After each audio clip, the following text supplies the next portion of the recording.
أعوذ بالله من الشيطان الرجيم. بسم الله الرحمن الرحيم. ويوم ينفخ في الصور ففزع من في السماوات ومن في الأرض إلا من شاء الله وكل أتوه داخرين. صدق الله العظيم. سبحانك لا علم لنا إلا ما علمتنا إنك أنت العليم الحكيم.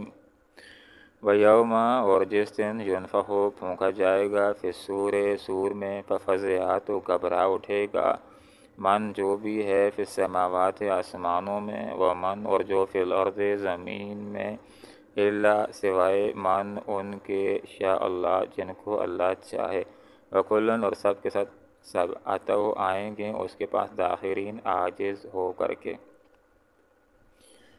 جو لوگ ایسے ہیں کہ اللہ رب العالمین کی مان کر کے زندگی گزارنے والے ہیں تو پھر سخت ترین ایام اور سخت ترین حالات کے اندر بھی اللہ رب العالمین ان کا خیال کرتا ہے. قیامت کے واقعہ ہونے سے پہلے یمن کی طرف سے اللہ رب العالمین ایک ہوا چلائے گا اور اس ہوا کے نتیجے میں جتنے بھی اللہ والے ہوں گے، مسلمان ہوں گے، نیک لوگ ہوں گے، وہ موت سے ہمکنار ہو جائیں گے.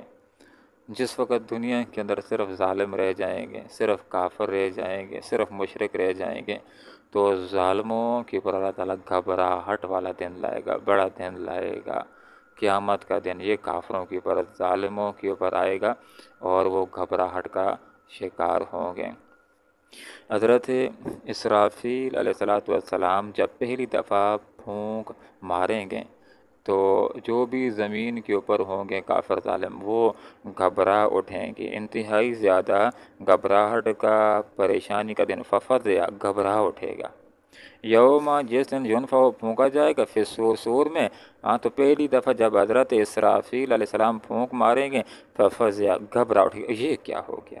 جس طرح زلزلہ آتا ہے کیسے لوگ گھبرا اٹھتے ہیں، کمروں سے باہر بھاگتے ہیں، اور بیوی بچوں کی بھی فکر نہیں، ہر کسی کو اپنی فکر ہوتی ہے اور بھاگنا شروع کر دیتا ہے. تو گھبراہٹ کا دن ہوگا، ہر کوئی گھبرا جائے گا. اور انسانوں کی حالت کیا ہوگی؟ جیسے کہ اللہ رب العالمین نے فرمایا وہ بکھرے پروانے پتنگوں کی طرح ہوں گے. کأنہم جراد منتشر، گویا کہ بکھری ہوئی ٹڈیاں ہیں، شہروں سے دیہاتوں کی طرف، دیہاتوں سے شہروں کی طرف بھاگیں گے. اور اس پہلی دفعہ جب پھونک ماری جائے گی تو کائنات بھی دھرم برہم ہونا شروع، زمین کے اندر زلزلہ آ جائے گا، آسمان ٹوٹ پھوٹ کا شکار ہو جائے گا، ستارے ٹوٹ جائیں گے اور چاند پھٹ جائے گا اور سمندروں کے اندر آگ لگ جائے گی، سارا نظام تتر بتر ہو جائے گا.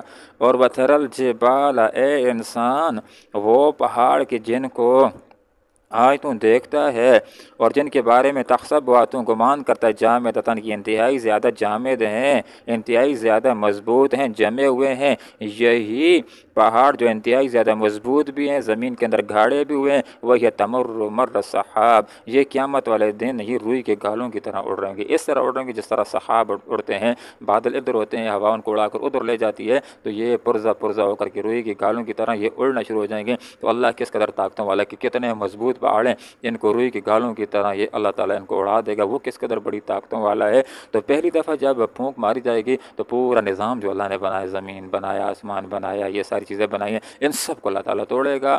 قیامت کے ذریعے اللہ رب العالمین ان ساری چیزوں کو ختم کر دے گا. اس کے بعد اسرافیل علیہ السلام دوسری مرتبہ جب پھونک ماریں گے تو جو بھی زندہ سارے وہ سارے کے سارے بے ہوش ہوں گے اور پھر مر جائیں گے. کل من علیہ فان، جو بھی زمین کے اوپر وہ فنا ہو جائے گا، فنا ہو جائے، ختم ہو جائیں گے. اگر باقی کوئی ذات رہے گی وہ یبقیٰ وجہ ربک ذی الجلال والاکرام، صرف تیرے رب کی ذات باقی رہ جائے گی. اور یہ وہ وقت ہوگا کہ جب رب کائنات پکارے گا لمن الملک اليوم، آئے کس کی بادشاہی ہے؟ این الجبارون این المتکبرون، زمین کے جبار کہاں ہیں، کہاں ہیں متکبرین؟ سارے گونگ مرے پڑے ہوں گے، کوئی جواب دے نہیں سکے گا. تو اللہ تعالیٰ خود فرمائے گا للہ الواحد القہار، آج ایک اکیلے اللہ رب العالمین کی بادشاہی ہے. اور پھر تیسری دفعہ حضرت اسرافیل علیہ السلام جب پھونک ماریں گے تو کل اتوہ داخرین، سب کے سب حاضر ہوں گے اللہ کے سامنے عاجز ہو کر، عقل ختم ہو جائے گی۔ اور یہ کوئی یہ کہنا چاہے کہ نہیں جی میں تو اٹھنا نہیں چاہتا ہوں، حاضر نہیں ہونا چاہتا ہوں، نہیں، عاجزی کے ساتھ سر جھکائے میدان محشر کی طرف سب کو آنا ہوگا، حاضر ہونا ہوگا، اعمال کی جواب دہی کا سلسلہ شروع ہوگا۔ اور اچھے اعمال ہوئے تو ذرا غور تو کریں کیا فرمایا، من جاء بالحسنہ، جو نیکی لے کر کے آیا، جو کلمہ لے کر کے آیا، جو اسلام لے کر کے آیا، جو نیک اعمال لے کر کے آیا، فلہ خیر منہا، ذرا دیکھیں اللہ تعالیٰ کا کس قدر پیار اور محبت ہے، جتنی نعمت ہے، جتنی محنت ہے، اللہ اس سے زیادہ صلے کا اعلان فرما رہے ہیں۔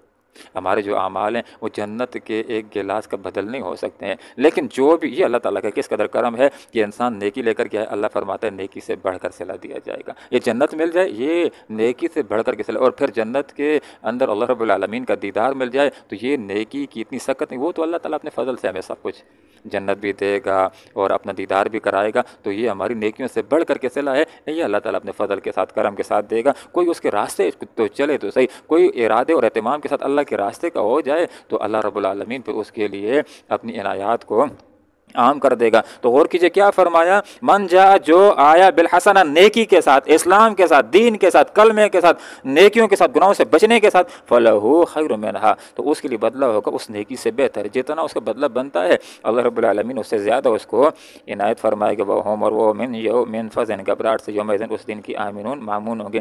دیکھیں نعمتوں میں سے عظیم نعمت ہے، اس وقت بھی زیادہ لوگوں کا مسئلہ ہے پریشانیاں ہیں، ٹینشن ہے، اس پریشانیوں اور ٹینشنوں کے دور کے اندر کوئی راحت کے اندر ہے، سکون کے اندر، کوئی ٹینشن نہیں ہے، یہ بہت بڑا انعام ہے، جتنا شکر ادا کرے اتنا ہی کم ہے۔ تو محشر کے میدان کے اندر، قیامت والے دن، آخرت والے دن، تو کچھ تو لوگ ایسے ہوں گے جو گھبراہٹ سے اللہ ان کو معمون رکھے گا، گھبراہٹ سے محفوظ رکھے گا۔ اور یہ کون ہے، یہ حدیث کے اندر بھی اشارہ ہوگی، یہ اللہ والے، یہ نیک لوگ، یہ نیکیاں کریں، یہ نیکی لے کر کے آنے، یہ کون لوگ، حدیث کا مفہوم ہے کہ قیامت کو محشر کو 7 طرح کے لوگ ایسے ہوں گے کہ وہ اللہ کے عرش کے سائے میں سکون کے اندر ہوں گے، باقی جتنے بھی ہیں اپنے اپنے گناہوں کے مطابق وہ پسینے کے اندر شرابور ہوں گے، کسی کے گھٹنے تک، کسی کے ٹخنوں تک، کسی کے گھٹنے تک، کسی کا کمر تک، کسی کا گردن تک پسینہ، ہر کوئی ٹینشن، ہر کوئی پریشانی کے اندر 7 طرح کے لوگ سکون کے اندر اللہ رب العالمین کے عرش کے سائے کے اندر ہوں گے۔